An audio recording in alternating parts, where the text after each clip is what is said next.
So, you ever killed a man? With kindness. Oh, shucks. I believe you. But it was still petty kindness. So, What's that like bless your heart?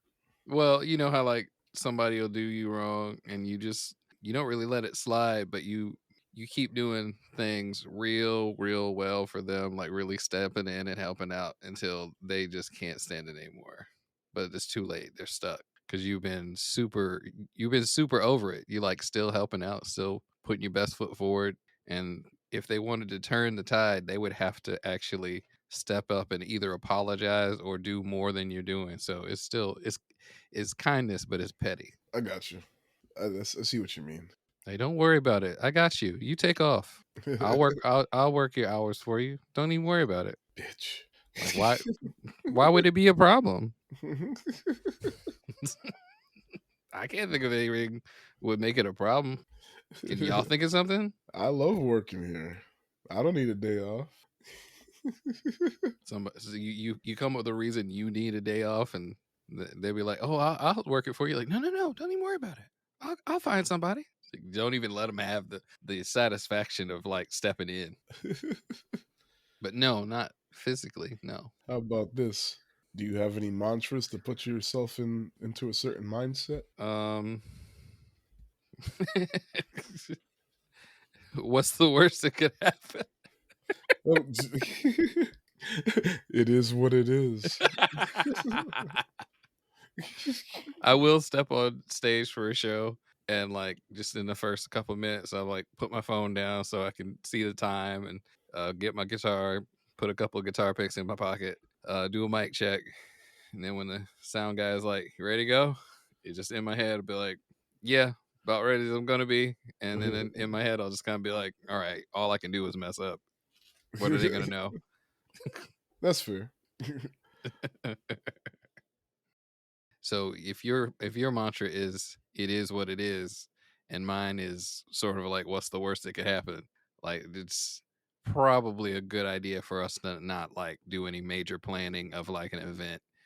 No, we shouldn't. Absolutely not. That shit'll either go completely sideways or it'll go so well we stuck doing another one, and that's a worse thing. And next thing it's 7 years later. Yeah, and you're just like, when did you stop wanting to do this? Woo. Well, I went looking all over the house for this. It is a capo. I went looking everywhere trying to find one for this recording. How about right here on the computer desk? There's one clamped to the desk, right where my hand would have been when I was playing guitar anyway. What's the worst that could happen? it is what it is. On that note, thank you for joining us today. If this is your first time with us, we're the secret group of brown kids. Who are the secret group of brown kids? It's a secret, but you might be able to find us globetrotting, trying to tie up loose ends because we can't have folks finding out our secret. Secret. And my name is Tiffzilla, your host, and on this podcast, I make my friend watch movies with me and talk about their feelings. Hey, is this my first like 101? Yeah, Yeah. it's not like the podcast first two-person episode, but it's the first time it's just the two of us. Yeah. First time it's just me and him on a podcast. Tim. It's a real TNT night. Hey. Welcome aboard, folks. Hold on to your seats. There's no third person to like balance our awkward energy. No, it's gonna get super weird before it gets better. Oh man. And the movie of the week is The Killer. Just dropped on Netflix yesterday. I think it hit a film festival last month and it came out in New York and LA maybe this week or last week or 2 weeks Yeah. ago. Try to So get that like threshold so they can put it yeah. in awards Yeah. tickers. Yeah, because it's a David Fincher film who is an acclaimed director. I guess auteur. I'm not trying to be disrespectful. I might be like leaning on the word too much. So, like, some people It's see auteurs as, okay, you were just a certain level of director, mhm, where the definition is specific style, and he has a specific style, mhm. but it's not specific enough to me, where if I watch a movie, I'll be like, "Oh, this is a David Fincher movie," or if I watch, like, a Tarantino Yeah. or Aronofsky, I'll be like, "Oh, this is this person's," you know? But All the that might cuts be a make me me wanna thing. throw up, Aronofsky. That might be a me thing, so I'm not gonna Mhm. take anything away from him. He's an auteur, I I know he's done a suppose. lot of, like, it's he's oh, yeah, like, I agree, he doesn't really have, like, a style, but He he's got a certain kind of way of approaching the he movies doesn't that I have. think Oh, other people yeah. don't do. Like, it's not I'd say it's a style, I guess. Like, now I'm thinking about it, I'm not trying to be a dick, but it's a style. It's just like it's not over the top in any way where it's very noticeable.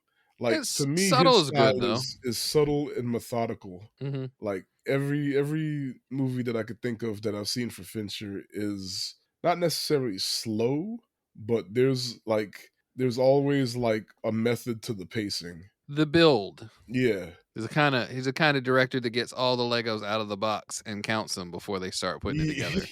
Yeah. So, I'll get back into that later, but yeah, I like the way you phrased that. But yeah, currently streaming on Netflix, so you don't gotta go to theaters to go see it, unless you really want to, if you're in LA or New York. Why this movie? Because it's new, and I said, "Why not?" And the trailer looked interesting. I hadn't even heard of this one at first. I saw it on the calendar and, was like, "Oh, what is that?" I almost went in blind, but, like, I for a moment, I was like, "Well, is this, like, spooky stuff still? Because it's called The Killer," and I was like, "I'm dumb, I'm just gonna watch the trailer." But the trailer doesn't really give a lot away. Yeah. Like, "Oh, stuff happens in this movie, hmm." Yeah. People do things. Interesting. Michael Bassfaster or Pfaffenberger. Bend faster. Michael FAFSA. Michael FAFSA application. Michael Mass Bender. Uh, Speaking of, that, actors, Michael Massbender, Tilda Swinton, Michael NASCAR. Tilda Swinton, Charles Parnell, Arliss Howard, Carrie O'Malley, Sophie Charlotte, and, Emilio Parnia and Gabriel Polanco. I kept reading that Charles Parnell wrong Mhm, and thinking of Chris Parnell. He does a couple of weird things, like he was on 30 Rock as a doctor. He was mhm. on SNL. He does the dad from Rick and Morty, and I just immediately was like, "Ah, don't kill me! Leave me alone! I don't want to die! Why are you chasing me?" Like I was just like, I'm waiting for Chris Parnell. He never shows up, and I was like, looked at the credits, like Charles. It Oh, says Charles Charles. Tim. Parnell. Good job, Tim. It says Charles. And Charles Learn. Parnell is kind of that guy that, like, you've seen him before in just Yes. things. Like, I know he pops up in a lot of Tom Cruise stuff, like the Mission Impossible, Okay. Yeah. uh, or like the last Mission Impossible, he popped up as just like some official, and he's in Top Gun. Mm. But yeah, and of course, if that's like wrong, and like he has some starring role of like some Oscar nominated movie, that's a huge deal, and I'm completely missing it. I apologize, Mr. Parnell. Hey, at least you didn't think he was Chris Parnell. uh, so we did the actors. Written by Alexis Nolent, Luc Jacquemont, and Andrew Kevin Walker. Alexis Nolent, I think he wrote the graphic novel. Yeah, I think that's what I saw. And the other two did the screenplay. And budget was 175 million. I didn't even have to look that up. I saw that already, Oh, wow. and it's burned into my memory because holy shit. Oh, that's Marvel movie money That right there. is. And I remember hearing somewhere that like David Fincher, he's gonna get his money. Like, like I remember studios are like he's the type of director who's like, okay, I can do this movie and I want this amount of money. And they're like, yo, that's a lot of money. And he's like, okay, well, then you don't need me then. And they're like, can't you like take a lesser fee? And he's like, nah. Nah. So like established directors, I get it. Like they're like, look, you know what you're gonna get basically, and not only like do you know what you're gonna get like product wise, at least a certain level of product, but you know that I'm gonna get in there, get it done. I know how to, work with the actors, the producers, form the budget, all that stuff. And like as opposed to new directors who don't always know how to get everything done in all the departments, right? And he just, he's established and he knows his stuff. So he's like, look, pay me this amount. And it's a lot of money, at least for directors. I think there's a minimum, which I can't remember the number, so I don't want to say the wrong thing. I remember hearing it and I was like, dang, that is a lot. Usually, because like you hear about actor or like I think the number used to be a $20 million actor. Because like I Oh think yeah, I do Will remember Smith that. would have been like one either the first one or one of the first ones to be like he gets 20 million minimum, and like that Re- was 15 years ago maybe. Yeah. So there's definitely more $20 million minimum actors now, but directors, that wasn't the case for the directors, I Mm-mm. guess, until I don't want to say until recently because I still don't remember the number, but it's definitely at minimum 5 million. And this was a while back too, so it's probably more. But anyway, 175, and I guarantee you a lot of that is the director and the actors. And it's not even there's only two big actor names in here too. Everybody involved, like, or a good portion of the main people involved, feel like the kind of people that like you didn't like set out to make a a bad movie. You set out to make a Fassbender movie. So Yeah. where's the money?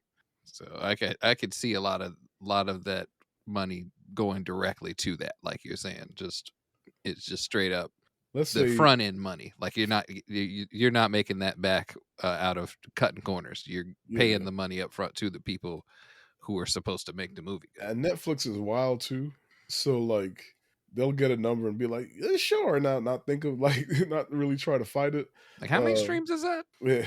So they'll be like, oh, we got a Fincher movie?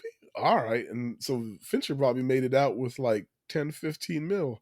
And Fassbender got at least 20. Swinton, who was in two scenes, Yeah. probably got 10. Hmm. And that alone is what I can't do math. 35, 40, 40 between 35, 45 million right there. Yeah. That's And a good chunk of it I'm trying just to figure it in out. that. I'm assuming they filmed on location Oh because yeah, it's this definitely a kind vacation movie. of Everybody involved got to go for trips. there's That's it. barely any That's there. CGI, so like that Oh no, has I to guess be it, not. right? Hmm. Like it's just on location and people's fees, and maybe they finessed it a bit, and somebody got some money in their pocket. Yeah. 175 million is wild for this. Think about it, like even though it's been 10 years, going on 10 years, somewhere around 10, Deadpool is a $50 million movie. That's a weird thought. Yeah. Like just And they considering saved like half that movie by just not having Patrick Stewart in it. look. Oh shit. But yeah, so I'm gonna let that go. 175 million. Jeez. Uh and Rotten Tomatoes. Tell me if this makes sense. Okay. Audience 68%, critics 85. Yeah. Yeah, me too. Yeah. I liked this movie, but I could see a lot of people just kind of being like, if I wanted to see John Wick, I would watch John Wick. Yeah, they hear assassin, Hmm. they're gonna go to John Wick and not like a slow, methodical, is he making a joke movie? Like But this is like weird though, because like to me, I mean, we'll probably get into it more. This feels like this is a universe where John Wick is still a movie. yeah. Like this guy is like what John Wick would be like for real. Mm, Like the whole getting revenge story is still there, but it's more grounded in reality of what a person would really have to do. You can't just go downtown and buy a muscle car and drive it around town all loud, like kicking down people's doors and shooting people in front of crowds. spinning around a roundabout in Paris for 20 minutes, Yeah, just popping folk. Yeah, I just like okay, maybe. mhm. How is this a secret society again? I just gave this dude a big ass gold coin in front of a little kid, and that little kid's just like, secrets. Oh man. But yeah, before we continue, shout outs. Shout out to Justin from Toronto. He A gave us a lot of props on the Scott Pilgrim episode, which is amazing considering how many Toronto jokes we made in it. And he keeps yelling at his friends to listen to the podcast. So Nice.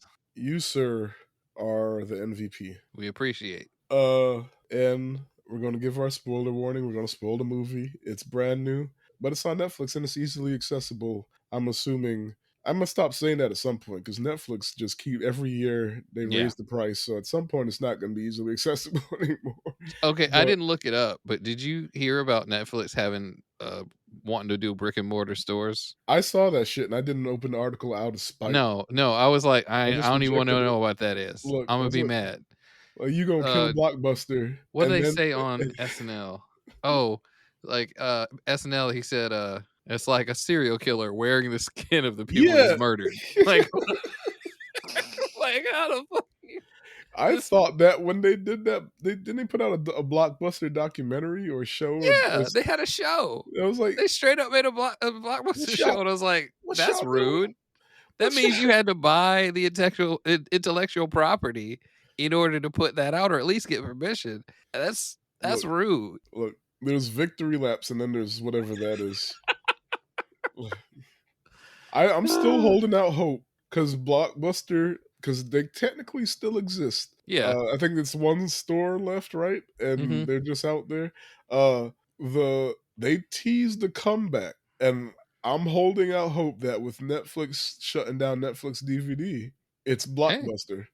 let them have it. Yeah, let them have it since you don't want it. Just let them have something. Like, Jesus, because honestly, I'd subscribe because that's that'd be neat.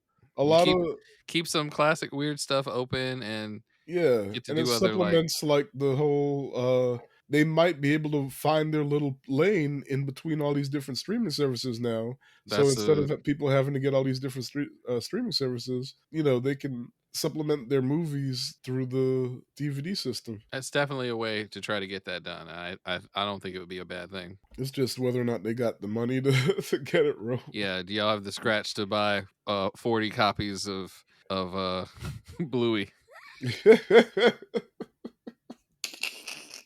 Does 40 copies of Bluey exist? Watch Disney stop putting out DVDs out of spite. Look, It'd be like, I can see it. I can see it. It's like, nah, you ain't making no money off of like, me. why do you Oh, think that was okay? I wish I could do a Mickey Mouse impression, because that would have been the you're not You you're think not you think you can make money off us? making think again, like, but yeah. So we about to spoil this movie. Oh, if I could say the N word.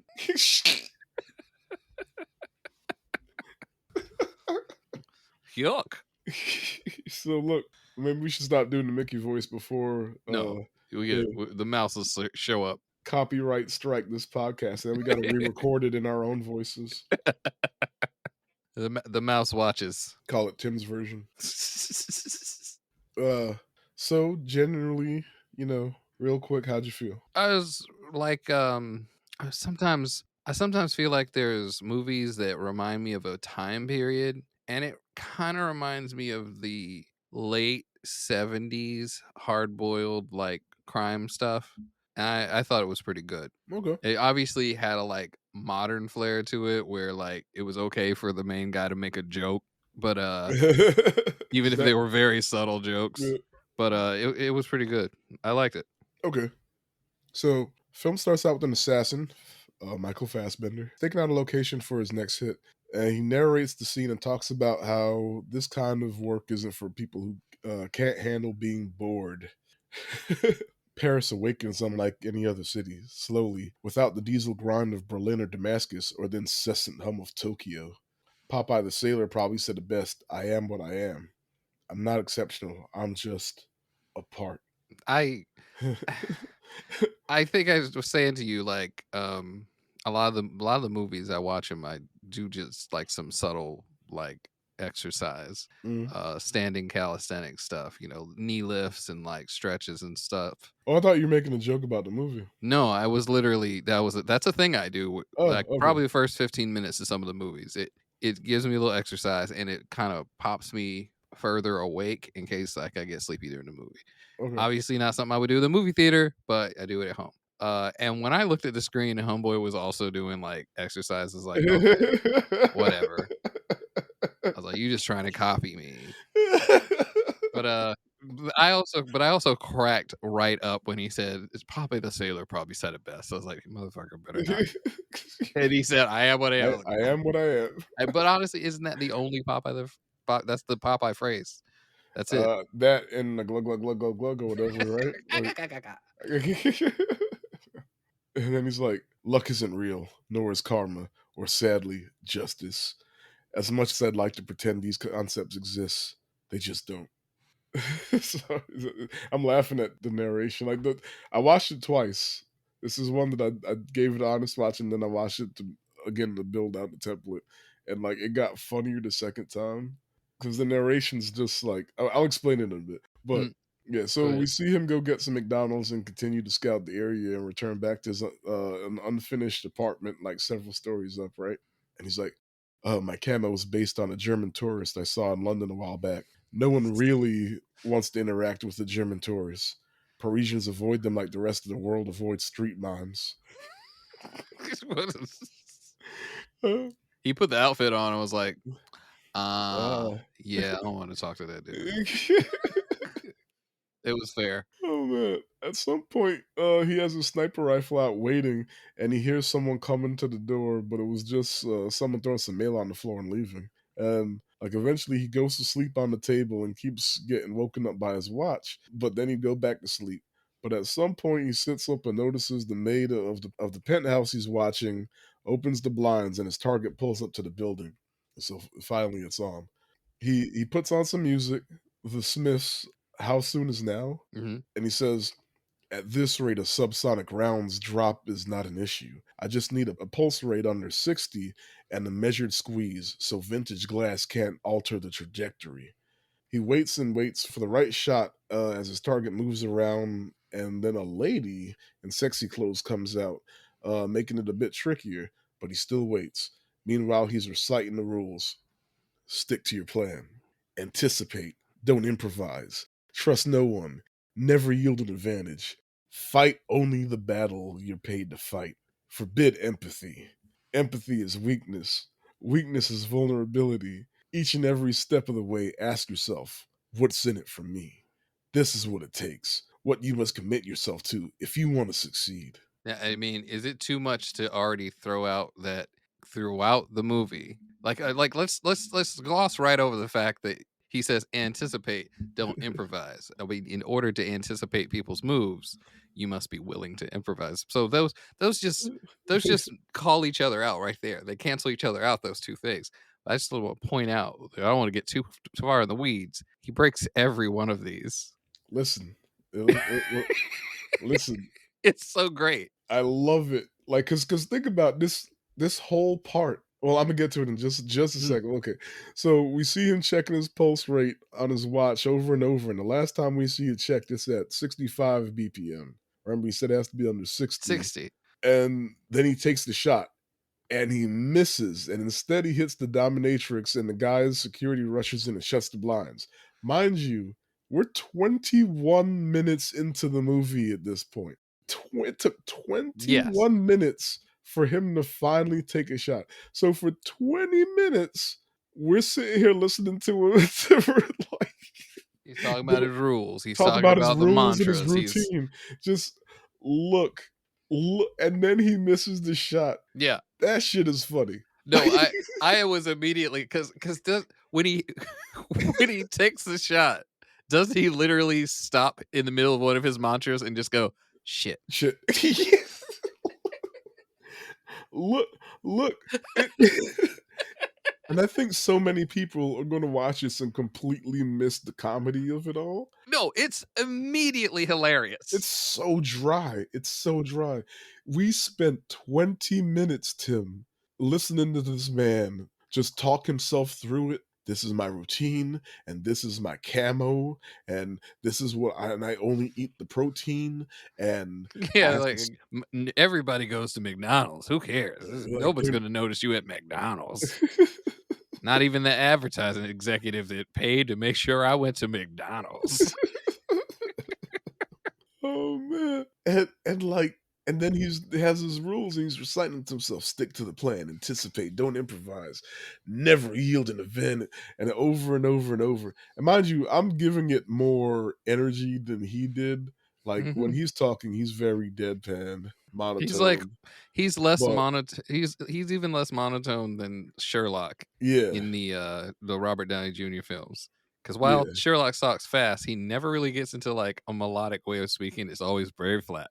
This Mhm. guy's way further down than that. He is not enthused by what he's doing. It's almost like he's told someone this 1,000 times, and he's just Himself. running through the motions. Yeah, he's basically like he's trying to convince us, or really Yeah, he's in the within the movie, he's trying to convince himself, but for thematic purposes, also the audience, that he's a robot, he's a machine, he's just an instrument, yeah. and like he's When not he gets a job, it gets done. I mean, he is really yeah, setting the stage for, like, we're getting ready to see some, like, artisan style yeah. assassination stuff, and then oops. Oops. And I Shit. oop. Man. Yeah, like, and then when he puts on the and that's another joke in itself. When he puts because he puts on the music and he said, "The music helps me focus." And it's the Smiths, and, like, that song, "How Soon Is Now," has a line that says, "I am human and I need to be loved just like everybody else." Yes. I go about things the wrong way Yeah. is one of the lines, and I kept thinking of that over and over and over. Put that in your pocket, right? Because I was like, "Okay, this is Fincher, everything's for a reason, no matter how boring it is." So, him taking 20 minutes that's a sixth of the movie. Yeah, Uh, he to really he really set the pace for, like, yeah. how things were gonna go. It was like, if you weren't ready well, what I guess he just says it, right? Like, "This is not for, the people who are easily bored." Yeah, and the more you that I didn't even catch that part, like, the It's a more, very like it's very onion layery in a way right now. yeah, it's more jokes. I didn't even catch that. That's funny. So, yeah, so Fassbender immediately packs up shop, and he, like, runs downstairs and hijacks the scooter, or I couldn't tell if he left it there because earlier we see him, like, testing it out. Yeah, he went down to it's funny because everything that could go wrong kept going wrong. He went down there to check the locks earlier in the movie. He, like, checked them both, and the funny thing is, if I'm remembering this right, the one that was easy, he checked. Yeah, The other one that was giving him trouble, didn't. he didn't check. Yeah. So, it's just kinda like we're just piling on, like, this is the It one job where he just wasn't the guy. Oh, man. It's like he looked dead into the camera and went, "Look at me. Remember this face. I'm the guy." Narrator. He was He not the was not guy. the guy. And he's the narrator. So, yeah, so he gets the scooter, and as, like, he goes down, like, he throws different pieces of his gun away, like, in one piece in a sword drain, one bag into a garbage truck, another piece he throws over a bridge, and, like, the whole time cops are swarming, so he's trying to avoid them, though we don't know for sure if they're actually chasing him or if they're just going to the area. Mhm. Seemed like a lot of them were just scrambling to the area. It Yeah, didn't seem as much like someone, like, trying to yeah, do a wide search yet. yeah. But he wasn't taking no chances. And like he ditches the scooter and his helmet and he narrates WWJW sorry WWJWBD. What would John Wilkes Booth do? And this Well, was he got caught, so look, don't do that. look, this is the first time like I already was like snickering a little bit, but this is the first time that I really laughed out loud. Like and then I thought to myself, like, if I just did some shit and I'm trying to run away, would I stop and think, what would John Wilkes Booth do? No, just roll. I mean, he technically he got away and got caught after the fact, but he got away. But he broke his leg in the process, didn't he? Ugh. Which is funny now to think Ugh. about it, because he was an actor Yeah. and he jumped down onto the stage and he broke his leg jumping down onto the stage. Like, Anyway. "Sir, it's a theater. This should have been you should have been in the you should have had this." Break a leg. Uh, anyway, uh, Ah. So yeah, so he goes to a mechanic's bathroom and he shaves and he sheds a few more things before getting to the airport. I'm buying a plane ticket to Miami. Well, don't you have a bit of miles, Mr. Unger? The gate attendant says. Which is And the then running joke through the movie is yeah, his different identities. I picked up what they were on the second one. I didn't think about it for this one. I I caught immediately got the theme one on the the second one. first time, and then the second time I caught a second one, but I don't know all of them. And then there's like 9 of them through the Mhm. movie, but But I only did you caught catch the 2. theme? TV characters. Yeah.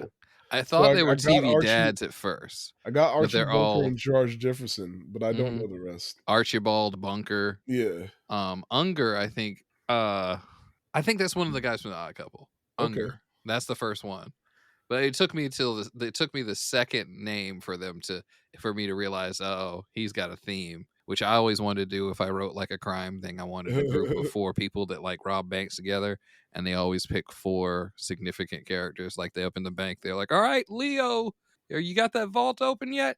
Give me some time, Donnie. Raph, get back to the opening." And they just always pick 4 That's funny. pertinent characters. Uh, so yeah, so then we see Fassbender on the phone, and we hear, "How could this have happened? It's unprecedented. It happened.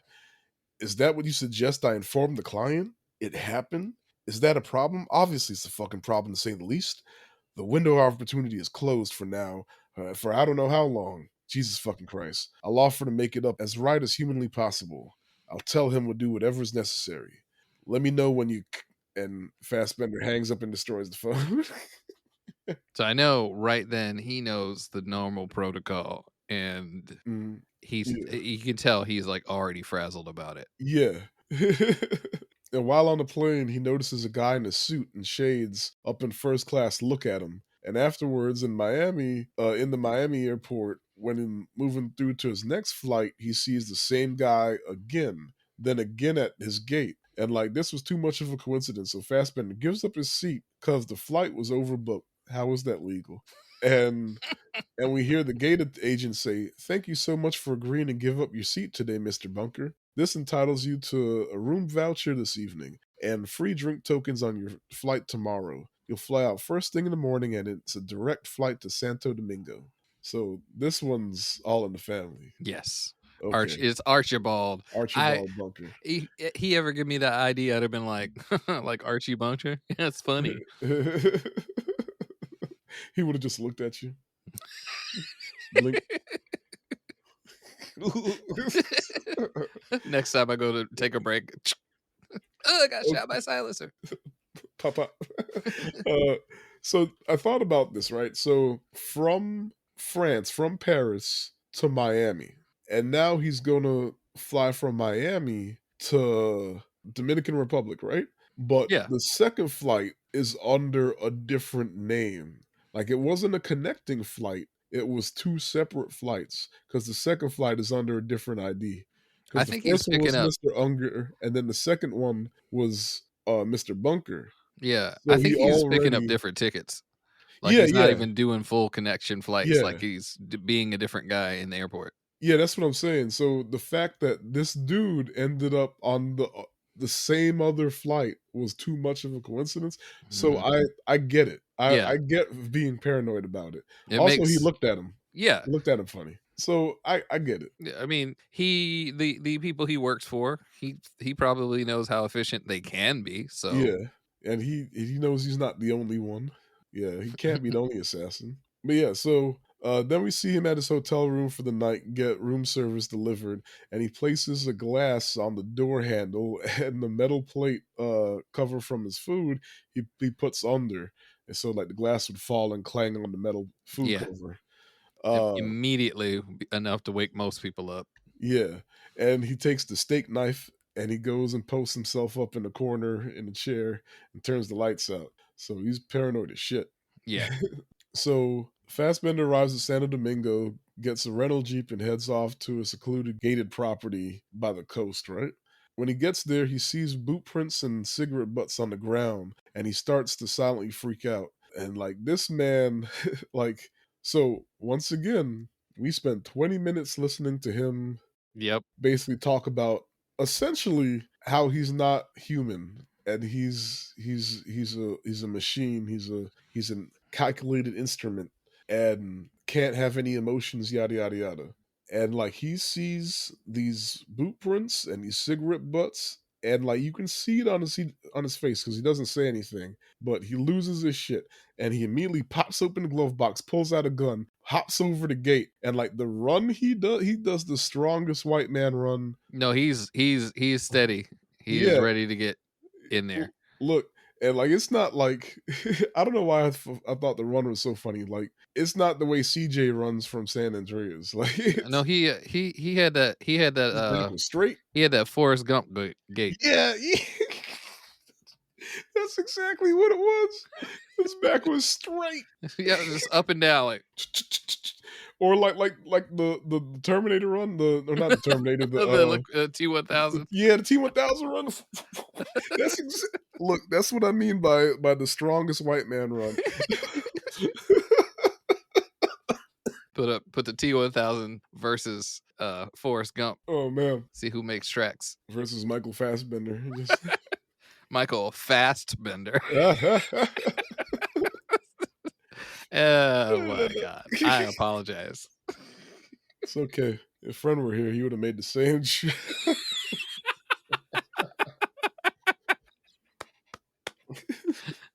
So he hops over the gate and he runs in, and like then he sees more boot prints on the ground, and like when he gets into the house, like there's music playing, and he finds blood and broken glass, and like there's a knife missing, but there's no body. So he uses his brain since there's no body, because they would just shoot and leave. They wouldn't dispose of the body because It's they're pretty ghosts. hidden. Yeah, What's the point of fighting it? yeah, no one's gonna track him down. So, also, he knows that they were coming for him anyway. Yeah. So Fassbender heads to a hospital and he goes up to an ICU room, and we see a woman unconscious in the hospital bed and a guy in a chair next to her who is the woman's brother. And he stops Fassbender and tells him not to talk so she doesn't hear his voice and wake her up because she needs his sleep. And he says they're monitoring for internal bleeding. She just had a second transfusion and is on heavy pain meds. And like, dude says the woman was attacked by two people, one a woman. They weren't disguising themselves, and it wasn't a robbery. During the assault, she was able to stab the man and jump through a plate glass window and hid in the jungle until they left in what looked like a green taxi. Then he says, "Look, she knows there are things she can and cannot say if anyone comes asking. All this time you've been very kind to my sister. She loves you. I've learned not to pry, but they came for you." And they weren't about to leave a witness. To which our boy responds with, "Marcus, I promise, I swear to you, nothing like this will ever be allowed to happen again." That's some strong words, not Yeah. just, Like eh, my yeah, boy, listen. yeah, My like not boy, listen. he didn't just say it ain't gonna happen again. He said it will never be allowed to happen again. Like that's some strong. Yeah. And then like when he said that, you hear like a slight thunder rumble in the distance, and Yeah. even says it on the subtitles. Mhm. So like I love that little touch. It will never be allowed to happen Mm-mm. again. She On the Sunday. she gonna be so safe. If she ever hits herself in the knee, I'm gonna go shoot somebody. Who did it? Who made this? Who made this credenza? My girl stubbed her toe on it. Oh Lord, hope the Amish are safe. I was like, please don't kill us. Thank you. Uh, so yeah, so later on, we see the doctor come in and tell Fassbender that she's well enough to travel and she'll be moved to a hospital in Punta Cana as arranged. Then he tries to pay the doctor off, and she just rolls her eyes and walks off. She's like, no way, man. We ain't doing like that. Look, what She can already tell he probably has and some, a lifestyle and that she just doesn't want to be a part of yeah, it. yeah, like she already knew that this is his fault, some way, somehow. Yeah. Yeah, it's like I don't need this on my Like soul. we'll move her to the hospital. We don't have to have a transaction other than that. Bye. Yeah.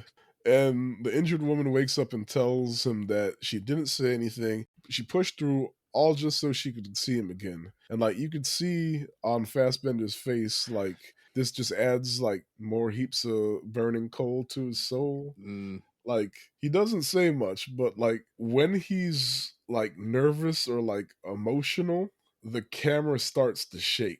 it's subtle too. Like, the thing about it is that's something with Fincher, his movies, the camera never shakes, it's always still, and it's always, like, on purpose, there might be zooms and stuff, but it usually doesn't move too much.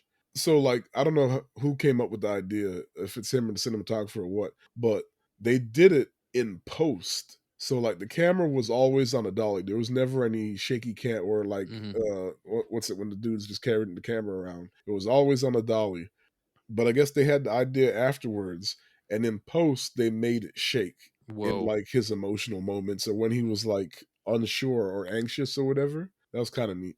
So Oh, like, I think they did that in Fight Club. oh, that's his Now movie. that I think about it. I haven't seen Fight Club in well over Oh no, I think I watched yeah. the second time I watched it was like maybe like 6, 8 months after it came out, and I've seen it just in like little parts and pieces when it's on TV or something, but I Mhm. haven't watched it in years. I ruined Fight Club for a room of people back in the day.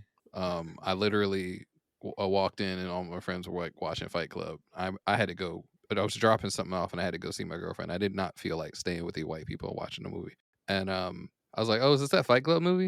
And they're like, "Yeah, you should hang out." So I watched like the just initial scene of him like talking to somebody, and then you see Brad Pitt kind of pop up for a second, and I just go, "Is Brad Pitt like not real?"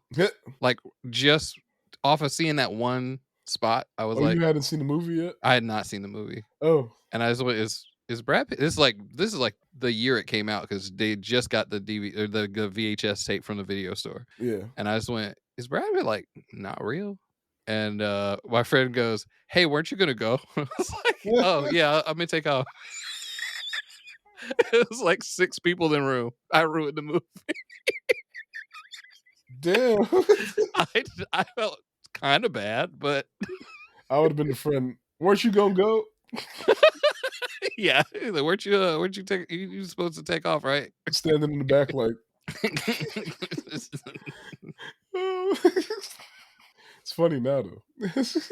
Uh, my So friend looking at me like 50 cents hanging from the ceiling. so yeah, then we get the quintessential pissed off assassin scene of him digging up his stash of weapons and passports in the yard. So we Yeah. know shit's about to get real. I don't know why some of those guys don't just keep like a stash of that in the house. Just simple. Right? It's like Like what you do. you ain't got 2 guns in the house? Yeah. You gotta go dig them up? Okay. Dig them up, bust some concrete, you know, go to a storage space that nobody knows about. Like all this, like just keep it simple. Yeah. So he heads to the airport and finds the green taxis. Then he heads to the company headquarters that night and tricks the guy into letting him in before we see the guy tied up on the floor while Fassbender searches the logs to find out who took the fare of the hitmen he's hunting. Then we see him at a shipping store sending a package to a Dolores at the office of E. Hodges Esquire in New Orleans and checking the box for signature required. I gotta hand it to him. This scene was really good. It had all the makings of a heist movie. Him getting into the office. Yeah, like just every one of these like little moments was like pretty cool. So for that rate, it would be delivered 2 days from now. End of business, Mr. Madison. The clerk reads at his credit card. He And just got loads of them. then next Fastbender is staking out the taxi company from his Jeep. When the driver he's looking for arrives, he tails him. Then he goes and gets a ride from him. Whole time he's narrating and reciting the rules to himself, getting Sorry, himself back in Leo. the zone, right? And in the car, Fassbender pulls out a gun and taps it on the partition, and the driver starts to panic. Tell me about your big fear 3 days ago, Leo. Oh, Leo manages to pull himself together and he starts explaining that he picked up the freak and the lady from the private airport after a slow week. They told him a round trip and they showed him a private property way in the jungle to take them to, and they were gone for an hour. They came back after sunset. The dude's leg was all bloody and fucked up, and they made him take him back to the airport. Leo says he'll tell Fassbender anything. He just doesn't want anything to do with them or him. and he'll leave the keys and get out right now. That But was Fassbender shoots him in the back of the head. no, Takes it. like, that as soon as he was like, "I'll get out," I was like, "Shut up." Shut up. I mean, it was a wrap anyway, Mhm. but poor Leo. And then he takes his radio. I mean, I guess to make it look like a robbery, Yeah. but yeah. It's funny because he had said, "You can get anything, man. I'll Yeah. give you money. I I'll want my give you a radio. radio." He literally says, like, "You can have the radio." He Yeah. was like, that'll I make it look like guess a robbery." he already handed him the wallet. So Yeah. when he left with the wallet and the radio. So yeah, that checks out. Then we see Fassbender getting to the airport and checking in. And we're all set, Mr. Cunningham. Have a nice, pleasant trip. Cunningham, the, Happy Days. Okay. He's that whole sequence just cold Yeah, blooded. so cold. Poor Leo. He's the only one I wanted to make it. Well, yeah, but he really didn't do anything. Yeah, That's yeah, why I felt kinda rough about that one. It yeah, makes certain things that happen in the movie kinda like, "Really? yeah. Especially what happens later on. I'm like, Yeah. oh, Like, really? All that? Well, Leo's parents can't even afford to put him in the ground. Boy." yeah. But I guess he's a loose end because he knew the story, right? Or at least knew enough. Yeah. He gave you what you needed to know. But yeah, New Orleans, lovely, humid New Orleans. 1,000 restaurants, one What menu. menu? Everybody in New Orleans just stood up like, "What?" Yeah. Oh man, the whole city watching this movie on Netflix this weekend. Like, Yeah. Keith Lee, like, "I know where to go next. We're in New Orleans. I'm gonna and check then it out." the voice. Gotta do the zoom. I love the pause where it pauses and he's like, "Full disclosure, I just want to say this other thing right quick, but I forgot to say it. I feel weird. Go back to the car, record it because it's nighttime now." I saw a TikTok or something the other day. I lost it before I could share it. Where a dude was like pretending he was like the restaurant dude, and then he saw and like he hands the guy some food, and then he sees him go into the car, set up a camera, and start talking, and he's like, "Oh shit!" And he starts to panic, and like his antics when he was in the car, I was weak. You saw the McDonald's one, didn't you? I don't think so. It's like just a white guy, like doing the bit with himself. He's like, "What did you just do?" Like, "Oh, that guy wanted a McFlurry, but I told him the machine was broken." Dude, that was Keith Lee. Like, and it wasn't. It's Keith. It's McDonald's. And he just like picks up his phone. "Hey guys, I'm at McDonald's. I'm gonna give 1 through 10. They said the McFlurry machine was not working, but I know that that's not true. And they have them in the front, and they have them in the case in the back. So that's a negative 8.1. Do not go to McDonald's." And you just see both of them looking in terror. I was like, "This is a good impression of him too." Oh This- man. It's like, I will not be going back to McDonald's. Rated a negative 8 million. I was like, no, no. I Oh pay for my man. food like anybody else. I do not want special treatment. That's why I send my family in there while I wait in the car. All right, so uh where good old Professor Hodges convinced me to quit studying law and try skirting it. So they don't really touch on it. It's No, just this one line that lets you know that his law professor turned him into an assassin. like, how do you figure that out? Yeah. Hey, this kid might be a sociopath. He's in good physical shape. Like, hey, I like the way you shot that rubber band with your finger. And how often does he do this? Like, Yeah. he has to have different recruiting methods because once you meet the other two assassins, like Hmm. none of the same. Yeah. But yeah, that's why that's funny. how Like, how well do you deal with being bored? oh, now that's a whole other podcast episode is assassin pickup lines. Or, I don't know. Anyway, so Fassbender arrives in New Orleans and picks up a rental van, takes it to a storage unit to prepare. Then he goes to a hardware store and hires some Hispanic guys to go in and pick up the equipment he'll be needing, including a large recycle bin, and pays and tips them in cash. Then we see that he's disguising himself as a recycling man, and he gets the FedEx guy that he technically sent, uh, to allow him to scoot in with him since the building he's sneaking into. you need to get buzzed in once they verify you on camera, right? Yeah. I didn't catch that the first time I watched the movie that he sent the FedEx guy. Like that whole little scene, I didn't realize what he was doing. Yeah. And he even checks like needs a signature. And so, of course, like they ride up the elevator together because, unbeknownst to the FedEx guy, like this is all planned. And when they get to the fourth floor, Fassbender pretends to look at the floor directory while the FedEx guy gets buzzed in. And like Fassbender uses this to count how long it takes the door to close.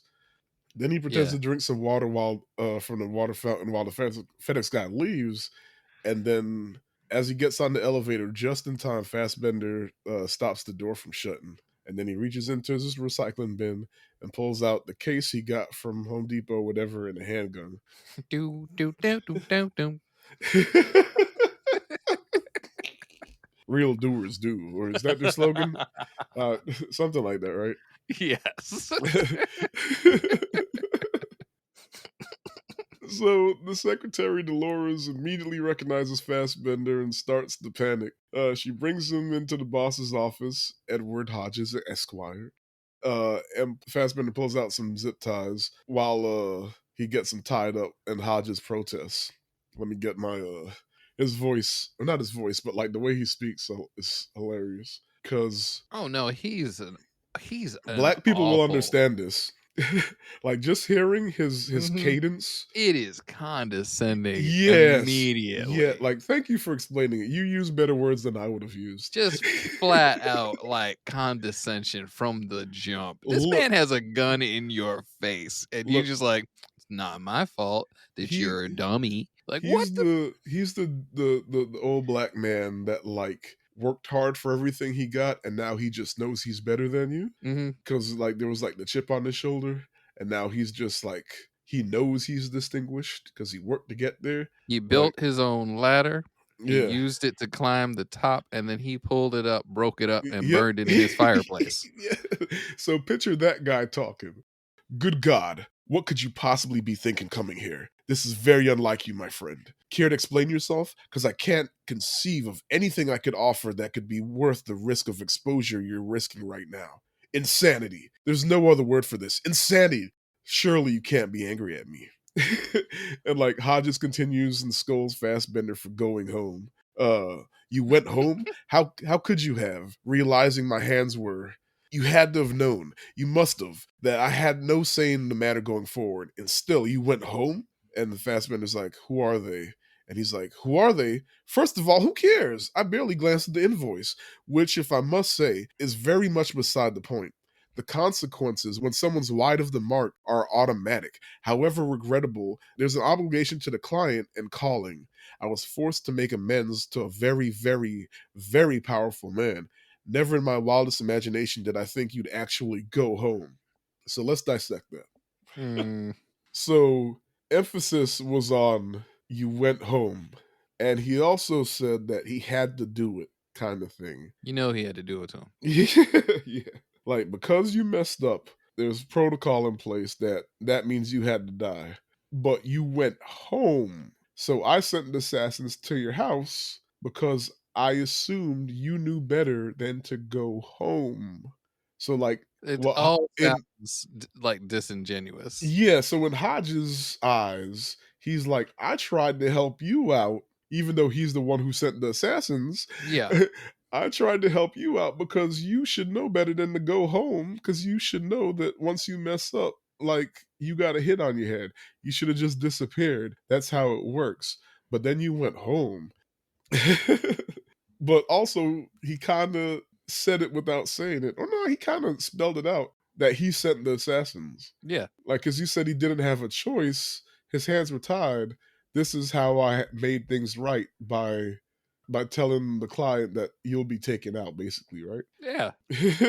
So as he talks, Fassbender pulls out a nail gun from the case and he shoots through Hodges' laptops. Then Fassbender steers around the office and like asks for his backups because he knows he got backups on everybody and everything, and they got to be in the office because Hodges don't trust nobody, and he won't trust the cloud either.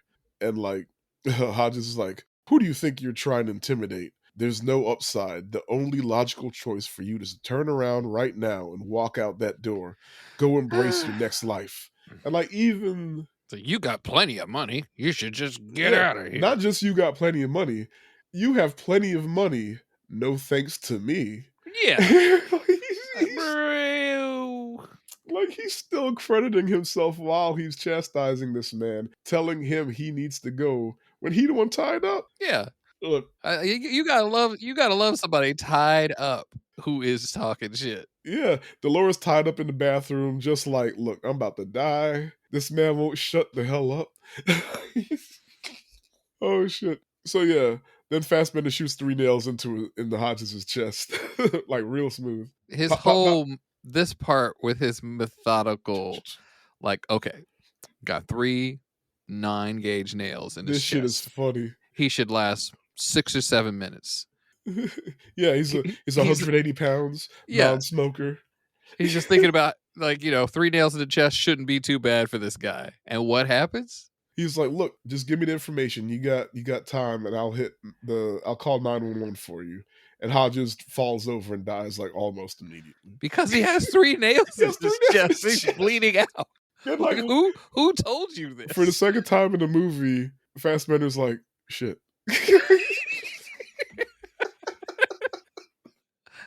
Like, I Hilarious.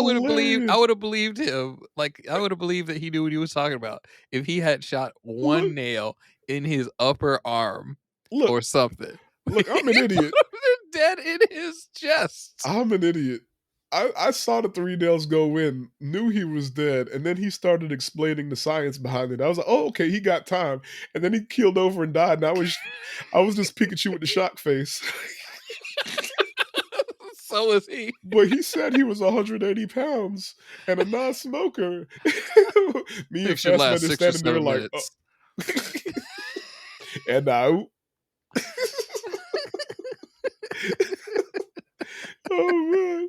So then Dolores, who's tied up in the bathroom, tells Fassbender she'll get him what he needs, but he has to promise to make her death look a certain way because her kids will need her insurance money. Yeah, Technically, this goes against the yeah, rules, though, right? that's empathy.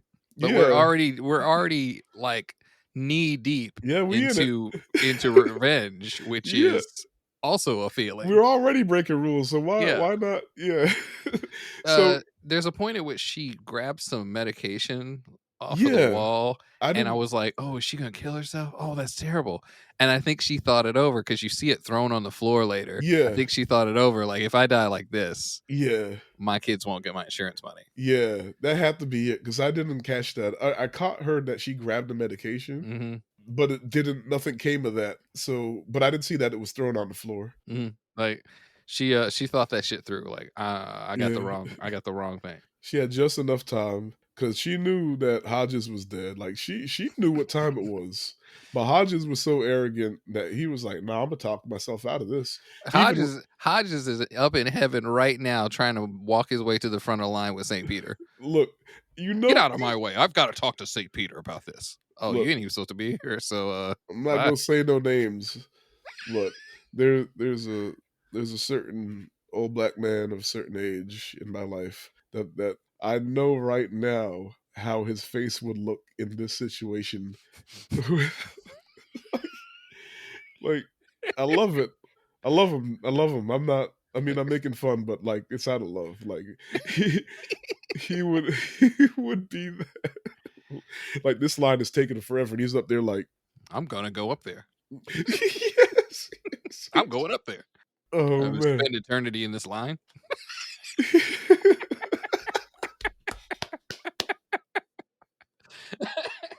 It just dawned on me that Hodges at some point turns to Dolores and is like, "I promise you, it'll be all right," with 1,000% certainty. Meanwhile, Dolores knew she was dead when this man walked in the door. she Dolores started is she started hyperventilating immediately. Oh shit. Oh man. So yeah, Hodges is dead. uh and so he agrees to help Dolores out. and he loads Hodge's body and his equipment into the recycle bin. Ah, that's what it's all for. Uh-huh. Uh, and like they head out to Dolores' house. And like while in the elevator, a guy gets on and he makes a joke, need any help getting rid of that body? And Dolores lets out the most nervous laugh. And That was so good. I watched it twice and I couldn't tell how to read it.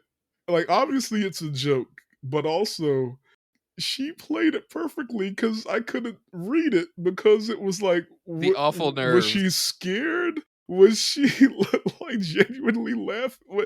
And like she was scared, but she still kind of laughed. But then she stopped herself from laughing Right. because Fassbender's right there. Like, oh my goodness! Like I snorted. But yeah, so Fassbender pulls the van into her garage and like she gets some information he needs for the two subcontractors and the client that hired them, right? And on the way out the room, Fassbender quickly snaps Dolores's neck, or once she reached the top of the stairs, so the body fell down to the bottom, making it look like she slipped and broke her neck. Keeping his word. He gave Which, her the quick and easy. yeah, just a pop. She was dead before she hit the ground. Which that was empathy in a Yeah, way. letting our kids get the money is full Yeah, on empathy anyway. yeah. Which also, so I mentioned it before, and I'll go through it again at the end. The movie teeters back and forth between is he a robot or is he a human? Like, is he this instrument for death or is he an actual human with feelings and emotions? And there's a clear answer, but it keeps going back and forth. But yeah, so then we see and hear with the narration that he chopped up Hodges's body and scattered it around in pieces.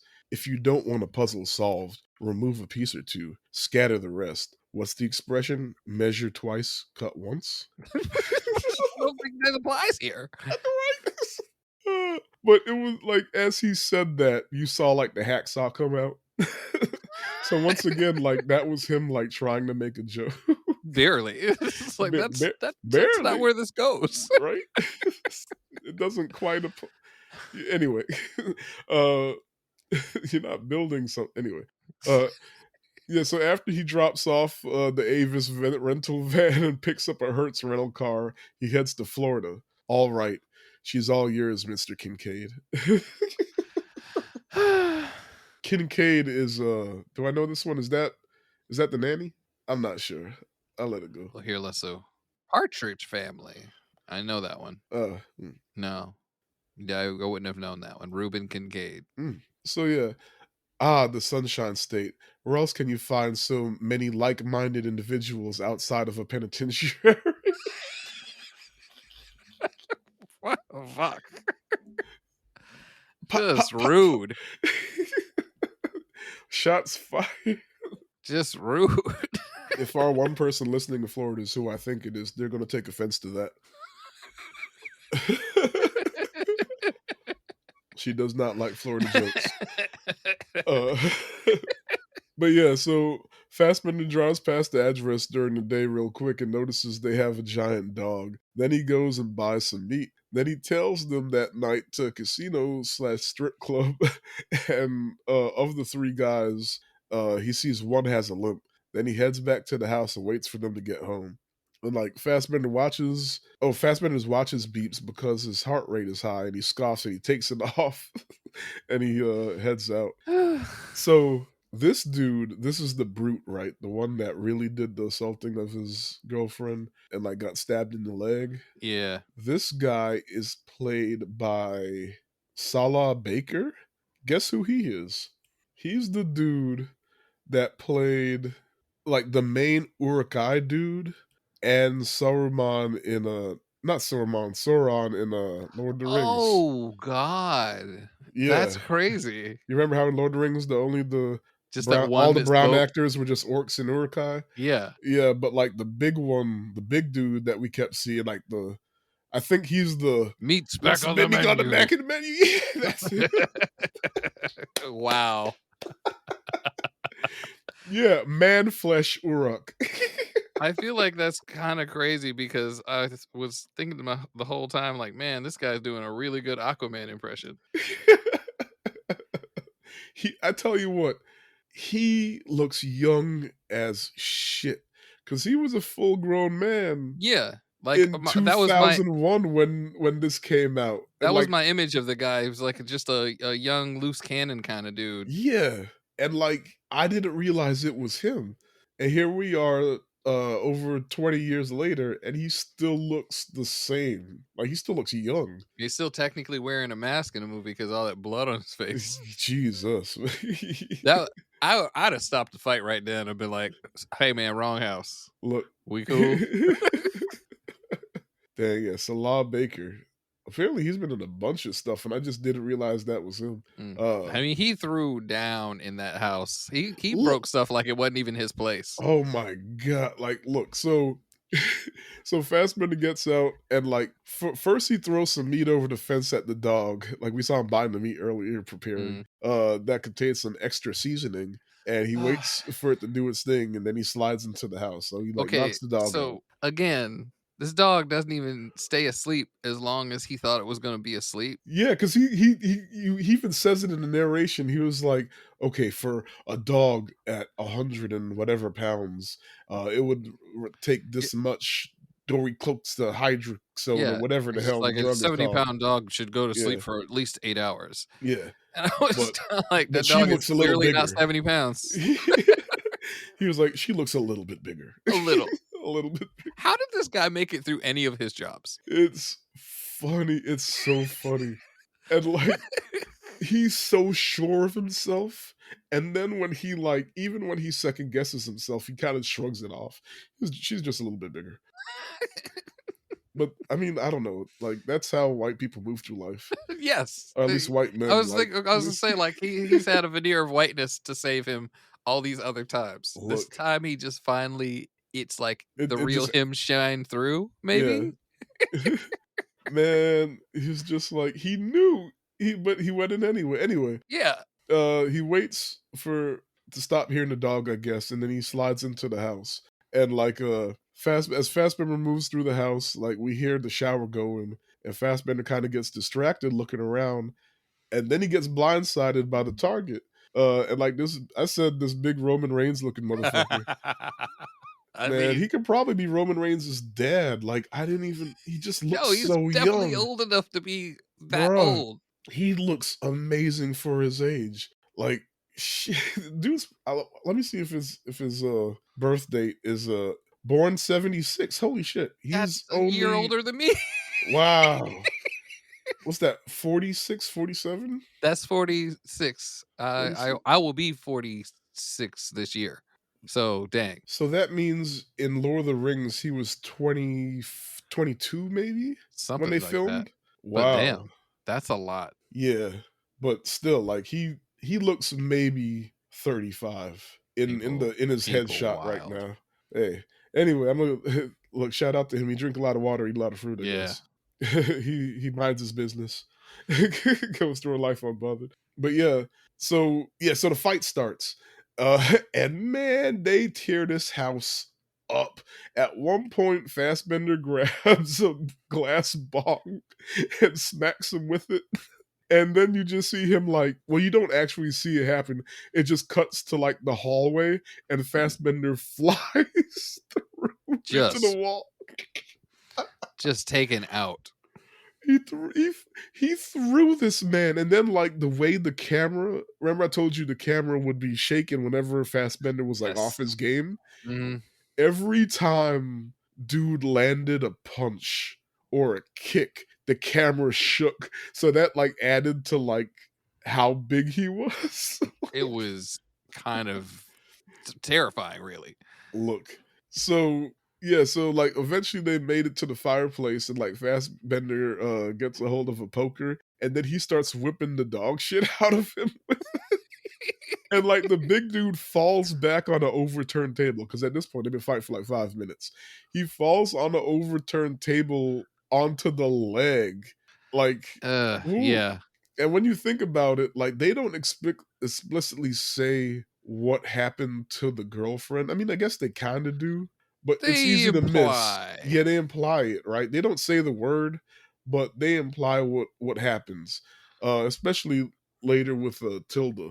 So taking that into Ugh, consideration, the fact that he just landed on a table leg that's I guess that's supposed to be like the that's cosmic retribution. that's pretty good, actually. Yeah, I didn't think about that way. but That's also he is such a monster that he pulls himself up off of it and pulls keeps it out like a going. splinter. And like, and it's not like it didn't get him because he gets up and then you just see blood pouring. Oh no, he's But he's still going. Not only is he still going, he finally realizes who he's fighting, and he's like, "Oh shit, is that the Dominican Republican?" Dominican Republican.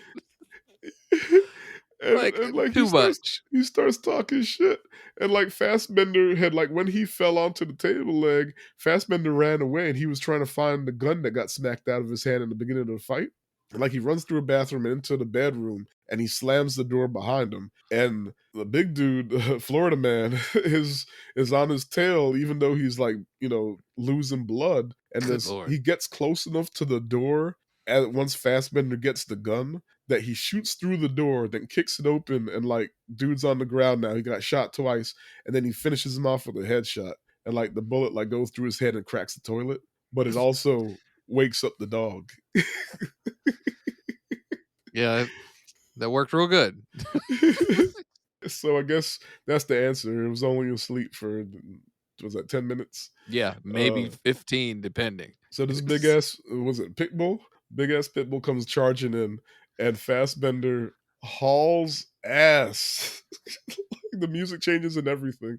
Hauls ass back outside, and he just manages to get through the gate before being mauled, right? And then he pulls out a Molotov cocktail that he left there earlier, lights it, and throws it into the house, setting it on fire, and like leaving the dog behind, big mad. The dog is safe though; it's not Yeah, going to go into the we don't have fire. to put this on that website. Yeah. So look, I'm gonna say it. Two things. I'll say the easy thing first. Remember, is he human or is he a cold blooded killer? Right? I mean, he's a killer, but if he's a robotic instrument like he pretends to be, and the fact that he made precautions to keep the dog alive, and then when Yeah, that fell through, he still didn't shoot the he dog. didn't hurt the dog. So he, Cold-blooded dude would have yeah, would have just killed. yeah. Okay, just that's That another point in I that agree with bucket. that. It would just been like pop pop, no Yeah. dog. Having said Knives that, walk through the fence.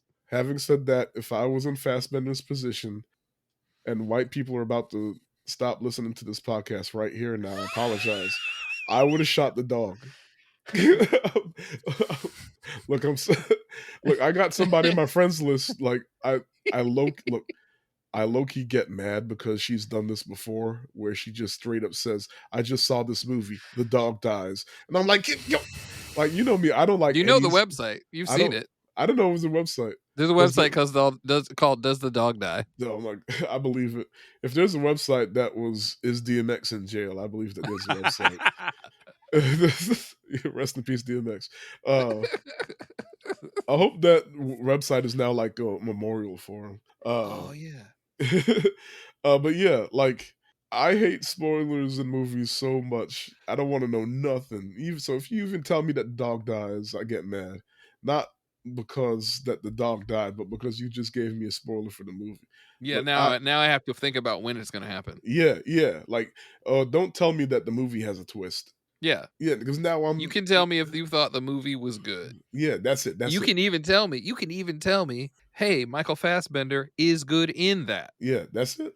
But if you tell me a movie got a twist, then I'm expecting the twist, and I'm going to think the opposite of what I'm. Look, anyway, I don't care if the dog dies. I'm sorry. I'm might be a horrible person. I've had so I'm from Richmond County, North Carolina, and that doesn't mean a lot to a lot of people. But if you've never heard of it, that's because it is Richmond County, North Carolina. There's no reason for you to have heard of it.